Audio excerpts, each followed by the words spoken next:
네, 안녕하세요. 이태영 목사입니다. 8월 18일 금요일 방송. 오늘은 오랜만에 녹화 방송으로 진행하도록 하겠습니다. 지난 시간에 이어서 이사야서 이야기, 오늘은 예레미야 이야기까지 넘어올 텐데요. 지난주에 말씀드렸던 내용의 요약을 대충 말씀드리자면, 이사야 이야기는 이사야 당시에 있었던 이야기들도 포함되어 있고, 이사야 이전에 하나님께서 이스라엘을 향하여 예언했던 것들 중에 성취되었던 것들, 그리고 앞으로 성취될 예언들 중에서도 가까운 미래에 성취되어서 이미 이스라엘이 구약 성경이 편집될 때 이사야의 내용의 일정 부분이 성취된 것을 알고 있었죠. 그리고 구약 성경이 이제 끝나고 난 이후에 신약 성경이 시작되기 전에 성취되었던 내용들도 포함되어 있고요. 그 이후의 일까지도 이사야서에는 폭넓게 예언들이 다 되어 있습니다. 그래서 지난주 제목이 미래의 미래를 말하다. 이사야서를 통하여서 메시아에 대한 이야기, 그리고 그분의 왕국에 대한 이야기를 파노라마처럼 펼쳐 놓은 것이 비유나 상징 이런 것들로 많이 보는데, 비유로 볼 것도 있고 상징으로 볼 것도 있죠. 근데 비유나 상징은 너무나 뚜렷합니다. 비유하고 상징이 좀 다른 의미거든요. 비유는 그것이 아닌데 다른 것에 빗대어서 얘기하는 것이 비유입니다. 그래서 성경에서 비유는, 예수님께서 비유는 비유라고 말씀을 하셔요. 그 비유는 비유일 수밖에 없게 되어 있습니다. 주님께서 마태복음에 천국은 마치 뭐 이렇게 말씀하셨던 것은 비유법을 직접 사용하신 거란 말이에요. 상징은 비유랑은 좀 다른데, 상징은 사물이나 사건에 대한 상징성을 가지고 있는 물건이나 어떤 것을 대치해서 얘기하는 거예요. 세상 죄를 짊어지고 가는 하나님의 어린 양을 보라 이럴 때 그 어린 양은 상징입니다. 예수님이라는 본체가 있는 거죠. 상징이라는 건 그런 거예요. 그래서 상징과 비유를 아무데나 막 갖다가 끼워 맞추는 것이 아니고, 상징일 수밖에 없는 것은 상징이고 비유일 수밖에 없는 것은 비유밖에 없습니다. 그 외의 것은 성경에 있는 그대로를 읽어야 된다는 것을 지난 시간에도 말씀드렸죠. 이사야서 내용이 예수님에 대한 예언들이 많다 보니까 복음서에 이사야에 대한 이야기가 많이 나오거든요. 세리 요한이 예수님께 당신이 오기로 한 그분입니까? 라고 물었을 때 주님께서 대답하신 내용이 이사야서의 내용인데, 그 이사야서의 내용이 당시 예수님이 이 땅에 오셨을 때에 실제로 일어났던 일이라면, 그때 맹인의 눈이 밝을 것이며 못 듣는 사람의 귀가 열릴 것이며 그때에 저는 자는 사슴같이 뛸 것이며 말 못하는 자의 혀는 노래하리니. 이사야 35장 5절에서 6절 상반절 말씀입니다. 그 뒤에 일어난 일들도 사막이 샘물이 솟아나고 어린 양이 뛰놀고, 이는 광야에서 물이 솟겠고 사막에서 시내가 흐를 것임이라. 뜨거운 사막이 변하여 못이 될 것이며 메마른 땅이 변하여 원천이 될 것이며 승냥이의 눕던 곳에 풀과 갈대와 부들이 날 것이며. 이사야 35장 6절 하반절부터 7절까지의 말씀입니다. 이런 것들이 어떻게 보면 상징성일 수도 있겠지만 실제로 일어났던 일 다음에 기록된 거면 그것이 실제로 일어날 예언의 말씀이라는 겁니다. 이사야서에서 얘기하고 있는 그 메시아는 바로 예수님을 이제 지칭하는 것이기 때문에 그 예수님에 대한 이야기를 중심으로 해서 이사야서를 펼치면 됩니다. 그래서 신약 성경을 충분히 읽는다면, 이사야서 어느 부분이 이루어진 부분이고 어느 부분이 이제 앞으로 곧 이루어질 부분이다라는 것에 대해서는 충분히 이해할 수가 있을 겁니다. 그러니까 결코 상징이나 비유 이런 것으로 그냥 치부하지 말자라는 거죠. 성경 저자의 의도를 파악을 해야 되기 때문에 거기에 숨어 있는 내용들을 우리가 해석해야 된다. 먼저 알 것은 성경의 모든 예언은 사사로이 풀 것이 아니니. 베드로후서 1장 20절의 말씀입니다. 이 부분의 영어 해석은 성경의 예언은 자의적인 해석을 금지한다라는 뜻입니다. 개인적인 해석에 의해서 성경의 해석이 왔다 갔다 해야 되는 것이 아니고, 성경은 성경으로 풀어야 된다. 그러니까 성경 안에서 해답이 있는 겁니다. 성경 이외에 다른 문건들을 끌고 들어와 가지고 성경 안에서 풀어준 이야기라면 참고가 될 수 있어요. 제가 하는 말이 성경을 성경으로 푸는 것이냐 아니면 내 생각 속에서 자의적으로 풀이하는 것이냐, 이것을 잘 구별할 수가 있어야죠. 무엇으로 확인해야 됩니까? 성경으로 확인해야 된다. 성경은 있는 그대로 보는 게 맞는 거예요. 하나님께서 우리에겐 기록된 말씀을 통하여서 언제나 말씀을 하시거든요. 예수님조차도 기록된 말씀에 의거해서 말씀하셨지, 예수님은 하나님의 말씀이잖아요. 예수님조차도 제자들이나 다른 백성들에게 말씀하실 때에 어디 근거 없는 이야기를 갑자기 하는 것이 아니고 주님의 기록된 말씀을 가지고 얘기했던 것처럼 성경은 기록된 것에 의해서 좌우지우지된다. 이사야서의 이야기 중에서 메시아의 강림까지 그리고 메시아의 고난까지는 성취된 이야기입니다. 그리고 그 이후 이야기들, 메시아가 심판하는 내용도 포함되어 있고, 그리고 메시아의 심판 이후에 새로운 왕국이 성취되는 이야기도 이사야서에 분명하게 포함이 되어 있습니다. 3, 4대 아래로 더 내려온 그런 세대가 예레미야 세대인데, 이사야 때는 북이스라엘만 멸망하고 남유다 왕국은 아직 멸망하지 않았단 말이에요. 근데 이사야서에도 유다 전체가 하나님께 버림받을 것에 대해서 예언을 하고 있습니다. 그 시기에 므낫세의 손주였던 요시야 왕 때에 이제 그게 시작이 되는 거예요. 예레미야가 이제 대언을 시작을 하면서 도무지 하나님 앞으로 돌아오지 않는 이스라엘에 향한 온갖 하나님의 이제 말씀들, 이사야를 통해서 하신 말씀들이 이렇게 성취가 되고 있지 않느냐. 그거 성취되는 것이 바로 예레미야 당시의 현상이었죠. 아수르는 멸망하고 바벨론 제국이 점점 커지고 바벨론이 위협이 되는 것이 이제 예레미야 때 상황인데, 히스기야가 하나님의 말씀을 가지고 막 개혁을 하고 뭐 느수산도 쳐부수고 이럴 때에 히스기야 자기 아버지의 모습 본 적이 없거든요. 그때 히스기야가 병들어 죽게 되었으므로 여호와께 기도하매 여호와께서 그에게 대답하시고 또 이적을 보이셨으나 히스기야가 마음이 교만하여 그 받은 은혜를 보답하지 아니하므로 진노가 그와 유다와 예루살렘에 내리게 되었더니 역대하 32장 24절에서 25절의 말씀입니다. 므낫세가 그런 식으로 자라다 보니까 이제 하나님은 안중에도 없는 거죠. 왕권만 보이는 거죠. 그래서 하나님이 므낫세가 행하는 악행을 보고는 유다를 예루살렘을 멸망하겠다라고 하나님이 다짐을 해버려요. 유다 왕 므낫세가 이 가증한 일과 악을 행함이 그 전에 있던 아모리 사람들의 행위보다 더욱 심하였고 또 그들의 우상으로 유다를 범죄하게 하였도다. 열왕기하 21장 11절의 말씀입니다. 므낫세가 근데 포로로 잡혀가네. 므낫세가 포로로 잡혀간 이후에 하나님을 알게 됩니다. 그래서 다시 그 포로된 상태에서 돌아온 이후에 이제 하나님께로 돌아가죠. 므낫세가 돌아가려고 해도 안 되는 거예요. 어떻게든 돌아가려고 하는 그런 상황에 태어났던 므낫세의 손주가 요시야 왕이 되는 거잖아요. 요시야가 자기의 할아버지의 모습을 보았을 때는 므낫세가 자기 아버지 히스기야를 본 거랑은 정반대죠. 요시야는 상당히 어린 나이에 왕위에 오릅니다. 8살에 왕위에 올랐는데 이제 초등학교 3학년 정도 나이가 된단 말이에요. 자기가 이제 6살 때까지 자라면서 할아버지의 선정을 보고 컸던 이 요시야는 이제 철이 들게 되죠. 26살이 됐을 때입니다. 20대였죠. 청년 때가 되니까 이제 할아버지가 하나님께로 돌아가려고 했던 그 마지막 모습을 기억을 하면서 자기도 하나님 앞에 돌아가려고 몸부림을 치는 것이 요시야잖아요. 그죠? 그리고 요시야는 그래서 성전을 수리하다가 이제 성경책을 발견하면서 옷을 찢으면서 어떻게든 이제 우상을 타파하고 돌아가려고 하는데, 히스기야 때는 왕이 돌아가려고 노력하는 그 과정 가운데 유다인들도 하나님 앞에 제대로 세워지려고 이스라엘이 멸망하는 걸 봤으니까 위협감이 느낄 거 아니에요. 그러니까 백성들이 하나님 앞에 온전히 서 있으니 히스기야 때는 하나님께서 예루살렘 구원을 했는데, 요시야는 히스기야보다도 더 간절하게 하나님 앞에 돌아가려고 발버둥을 치는 건데 사정이 달라요. 멸망할 뻔했던 예루살렘을 하나님께서 기적과 같이 살리는 모습을 봤단 말이에요. 유다가 하나님 앞으로 돌아가려고 하는 그 마음 간절함을 하나님께서 보시고 예루살렘을 보호를 하신 것인데, 요시야 때 사람들은 그게 아닌 겁니다. 야, 예루살렘은 안 망해. 이게 이제 앞서는 거죠. 예레미야 때의 백성들의 모습을, 묘사되는 모습을 보면 돼요. 예레미지. 뭐 이사야서에 이미 기록되어 있는 것처럼 입으로는 하나님을 섬긴다 하면서 속으로는 온갖 것들이 다 들어있는 그런 모습이다. 이사야에게 고백했던 그 모습이 예레미야 시대의 유다인들이 그러한 모습 그대로죠.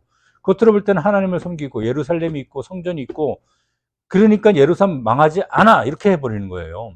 이사야 선지사를 통해서 이미 하나님께서 예언하신 거예요. 유다도 멸망할 거라고. 근데 그 멸망하는 이유에 대해서 주님께서는 분명히 말씀하세요. 하나님을 버리고 유다가 멀리 떠났기 때문에, 하나님으로부터 마음이 멀리 떠나 있기 때문에, 입으로는 하나님을 섬긴다 하면서도 마음은 하나님으로부터 멀리 떠나 있기 때문에 하나님께서 예루살렘과 그리고 그 유다를 버리시겠다는 거거든요. 성전도 허물어질 것이고.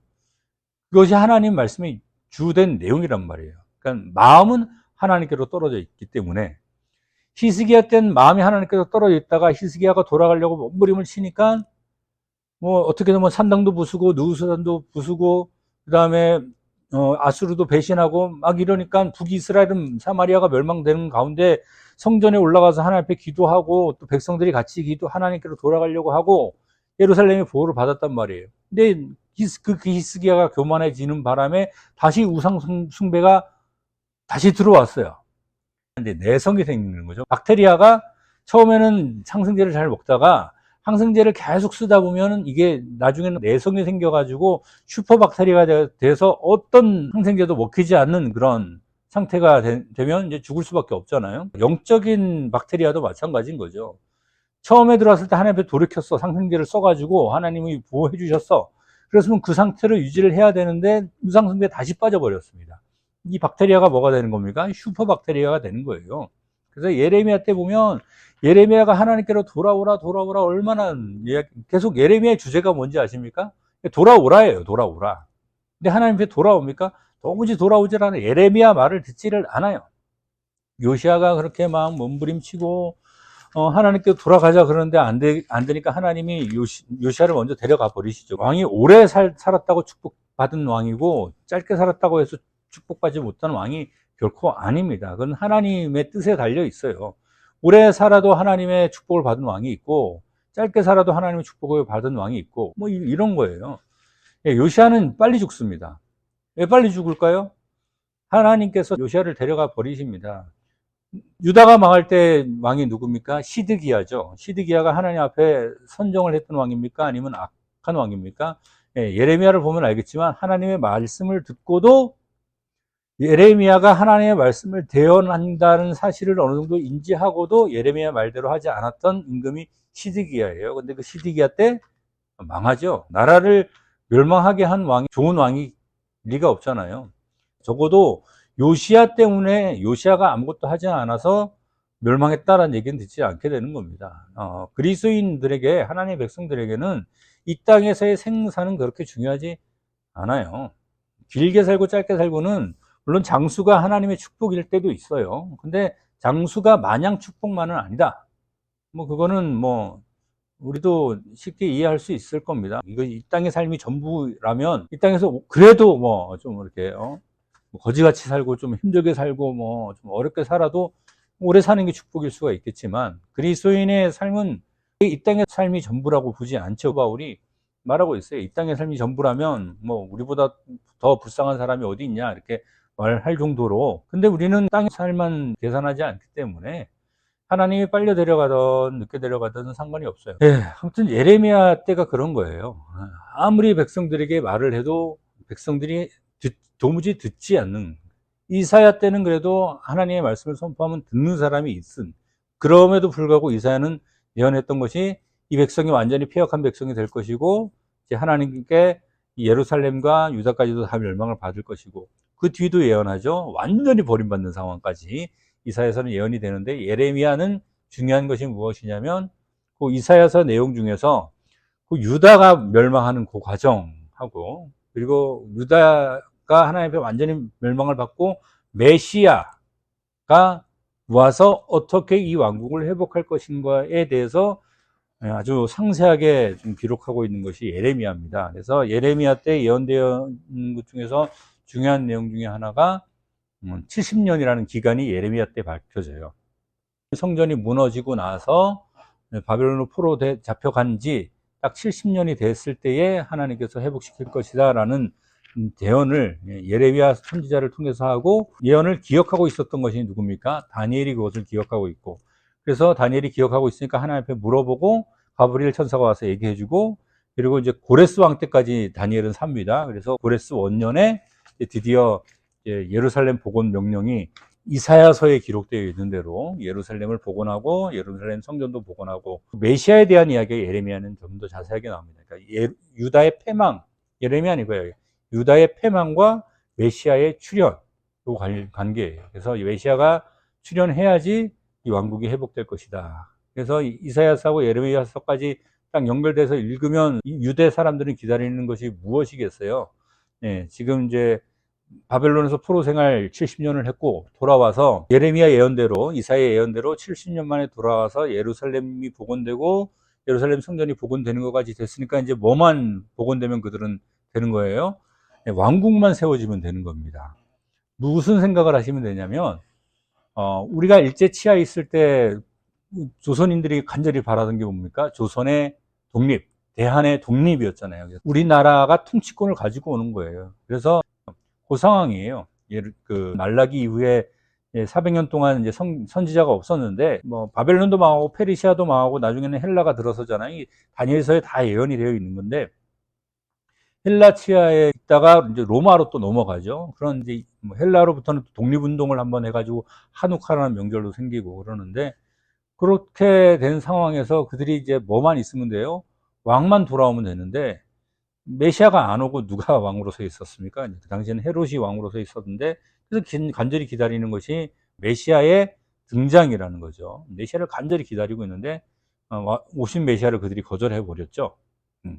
그것이 이제 역사의 기록이 되어 있는 거고 메시아의 왕국에 대한 내용들이 이제 회복될 것에 대해서 좀 더 자세하게 되어 있지만 메시아가 와서 이 모든 걸 다 회복할 것이다라는 것을 심어주는 이야기가 예레미야 이야기인데 예레미야가 거기까지입니다. 예레미야는 그 중에서 이제 유다가 멸망하는 내용부터 해서 메시아가 왕국을 회복할 것에 대한 메시아의 아주 구체적인 예언들을 많이 하고 있는 것이 예레미야의 기록이다. 근데 그 당시에 사람들이 들었다, 안 들었다, 듣지 않았다. 오늘날도 어떨까요? 뭐 이스라엘하고 똑같은 건 아니겠지만 지금 현재 살아가는 우리들도 하나님의 말씀이 무엇인지 듣는 사람이 되어야 될 것 같아요. 그래서 저는 가장 크게 느끼는 게 뭐냐면 뭐 아까 그 슈퍼박테리아 이야기도 했지만 내성이 생겨버렸거든요. 이사야 때만 그랬습니까? 이사야 이후로도 선지자들이 계속해서 그 유다의 그 우상 숭배나 이런 것들을 계속 경고하고 하나님께서 그렇게 하면 버리실 것이다 라고 계속 경고를 했는데 그 경고의 소리는 들을 생각을 하지 않고 좋은 이야기만 들으려고 그러고 저기 그런 예는 이미 그 여호사밧 때의 아하방 앞에 섰던 시드기야와 선지자 시드기야입니다. 가짜 선지자죠. 그리고 이제 미가야 선지자의 어떤 그런 대언을 통해서 듣고 싶고자 하는 듣는 그리고 더 많은 거짓 선지자들이 있는 그런 상황을 거기서도 보는 것처럼 이외에도 마찬가지예요. 하나님께서 진짜 하시고자 하는 말씀은 어쩌면 우리에게 되게 불편한 말씀이에요. 되게 너희도 망한다. 이게 좋을 리가 있습니까? 그러니까 망할 거니까 내가 너희들을 어떻게든 살릴 테니 망할 걸 알고 바벨론으로 가라. 이게 이제 예레미야의 결론이거든요. 바벨론에서 내가 돌이킬 때가 있을 테니까 그때 바벨론으로 가라. 이게 이제 주님 하나님의 명령인데 그게 싫은 거예요. 그래서 어떻게든 야 히스기야 때도 예루살렘이 안 망했는데 우리도 다 안 망할 거야. 뭐 하면서 뭐 별 핑계 다 되는 거죠. 이 선지자 저 선지자도 막 듣고 싶은 대로 시드기야 같은 그런 왕한테도 그렇고 뭐 근데 시드기야 때 이제 결국 망하죠. 결국은 그 네 명의 왕에 의해서 이제 나라는 예루살렘은 예레미야가 그렇게 얘기했는데 안 듣더니 결국은 시드기야도 안 망한다 그랬어요. 근데 이제 밤에 올라와서 물어보잖아요, 예레미야한테. 와서 물어보는데도 안 듣고 하다가 망했는데도 안 듣고. 이제는 예루살렘이 망했어요. 그런데도 안 들어요. 그래서 안 들어가지고 예굽으로 막 내려가고 막 이러는데. 오늘날도 우리가 어떻습니까? 불편한 이야기면 자꾸 안 들으려고 그러죠. 좋은 이야기만 들으려고 그러고. 성경에서 하나님께서 좋은 이야기를 더 많이 할까요? 아니면 안 좋은 이야기를 더 많이 할까요? 좋은 이야기는 한없이 좋은 이야기를 하죠. 영원한 하나님의 나라, 황급빛 찬란한 예루살렘 그런 이야기를 하시죠. 그거보다 더 좋은 게 어디 있겠습니까? 근데 하나님이 이 세상을 살아가는 동안에는 우리가 고통당할 것에 대해서도 이야기하고 뭐 오히려 악인이 형통한 것에 대해서도 얘기하고 겉으로 형통할지 모르지만 하나님을 떠나는 백성에 대해서는 안 될 것에 대해서도 명령을 하고 근데 이건 안 들리는 거예요. 그냥 잘 먹고 잘 살았더라 이 얘기만 들리는 거죠. 그거만 자기 마음에 있는 것처럼 요 땅에 사는 동안에 내 눈앞에 보이는 것만 좀 잘 먹고 잘 살았으면 좋겠으니까 잘 먹고 잘 살았더라. 요셉이 잘 먹고 잘 살았더라. 아브라함이 잘 먹고 잘 살았더라. 다윗이 잘 먹고 잘 살았더라. 솔로몬이 잘 먹고 잘 살았더라. 그러면서 다윗 왕 때 억울하게 죽임이 당했던 요나단이라든가 그 다음에 예루살렘이 멸망하기 직전에 하나님 일찍 데려갔던 요시아라든가 고생했던 믿음의 선조들은 눈에 들어오지도 않는 거죠. 우리가 그리스도인에 살아가면 그냥 만족하기를 바랍니다. 그리고 뭐 다윗처럼 잘 살 수도 있고 그다음에 요나단처럼 왕위를 가지고 있으면서도 하나님 뜻을 쫓아가지고 억울하게 죽을 수도 있고, 그것이 중요한 게 아닙니다. 그리스도인의 진짜 끝은 죽음이 끝이 아니고, 그러니까 요 사는 동안에 내가 다른 사람들에게 좀 그럴듯하게 잘 보인다가 중요한 게 아니고, 하나님의 영원한 나라에서 어떻게 지낼 것인가. 이사야가 예언한 것도 그렇고 예레미야가 예언한 것도 그렇고 이사야 당시의 이야기가 아니고요. 예레미야 당시의 이야기가 아니에요. 예레미야는 정말 어떻게 보면 죽을 때까지 고생한 사람이에요. 하나님의 말씀대로 하다가. 근데 예레미야가 바라봤던 건 뭡니까? 결국은 하나님께서 예레미야에게 하셨던 말씀도 영원한 하나님의 나라였던 거잖아요. 메시아가 세우실. 하박국 선지자도 마찬가지고요. 무화과 나무 잎이 마르고 어디서 나오는 겁니까? 하박국한테도 하나님이 예루살렘 망한다 이렇게 말하는 겁니다. 근데 그 하나님으로 인해서 예루살렘을 멸망시킬 하나님으로 인해서 나는 만족하리라. 왜? 하나님께서는 그 왕국을 완전하게 세우실 것이니까. 그래서 우리가 이 선지서들을 보면, 구약 성경을 보면서 좀 더 교훈을 삼아야 될 것이 무엇이냐면, 우리 귀에 달콤한 이야기만 듣지 말자는 것입니다. 때로는 쓴 이야기가 더 우리에게 약이 될 수가 있습니다. 말씀 자체는 참 달아요. 그래서 계시록에 보면 이런 얘기가 있거든요. 두루마리 책이 있는데 그거를 요한에게 먹으라 그래요. 그래서 먹으니까 입에서는 엄청나게 단데 배에 들어가니까 쓰게 되더라는 거죠. 하나님의 말씀이 그런 것 같아요. 내 입에 그렇게 꿀송이처럼 달 수가 없어요. 하나님의 비밀을 하나하나 나갈 때마다 와, 이런 말씀이 여기에 있네. 경험해 보신 분들은 알 겁니다. 근데 그 말씀의 진리를 알고 나면은 세상 살아가는 게 이제 더 괴로워지는 거죠. 하지 말아야 할 것이 왜 그렇게 많습니까? 아닌 것도 너무나 많고, 거절해야 될 것도 많고. 근데 그게 그리스도인의 삶이다. 그래서 하나님의 말씀이 있는 그대로 받아들이고, 또 그 안에 있는 영원한 소망을 바라볼 것이지, 우리 앞에 있는 잠깐의 이익만을 바라보면서 예레미야 시절의 사람처럼 바로 코앞에 멸망이 있는데도 그것을 알아보지 못한 그런 어리석은 자들이 되지 마시고, 주님이 다시 오실 때까지 깨어 기도하는 주님의 살아있는 성도들이 되기를 바랍니다. 다음에 뵙겠습니다. 안녕히 계십시오.